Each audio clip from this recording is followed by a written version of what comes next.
So, hi guys!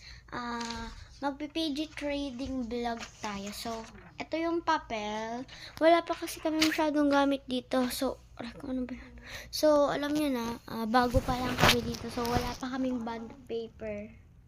Kasi hindi kasi pwedeng dalhin yung bond paper. Masyado siyang makakatake ng maraming space sa maleta. So, meron tayong markers dito. Yan, all colors. And then, ang gagamitin lang natin here is black,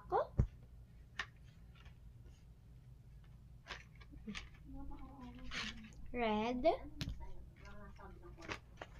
and wait. Ayan guys, green and blue. So, gagawa tayo. Wait lang.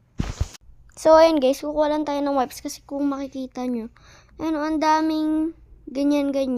Kasi dahil dyan yan sa kamay ko, nahawa sila sa mga ano, dito. Lalo na't pasmado ako.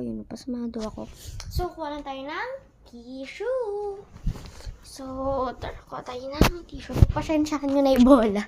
So, ayan. Ito pala yung tissue. So, ayan guys, okay na sa ano eh. Kasi, dumagdag yung X. So, tignan nyo. Yan guys, so tignan nyo. Ang ganda ng dalawa. Ayan yung X. Ayan yung check. Hindi naman siya masyadong kagandahan. Like, medyo kinapos lang siya sa kain. Kasi napakapayat. So, ayan yung plus. Tapos, ito yung X. Diba? Panira. Pero, ayun. Pakita ko lang sa inyo yung finished product. So, let's go!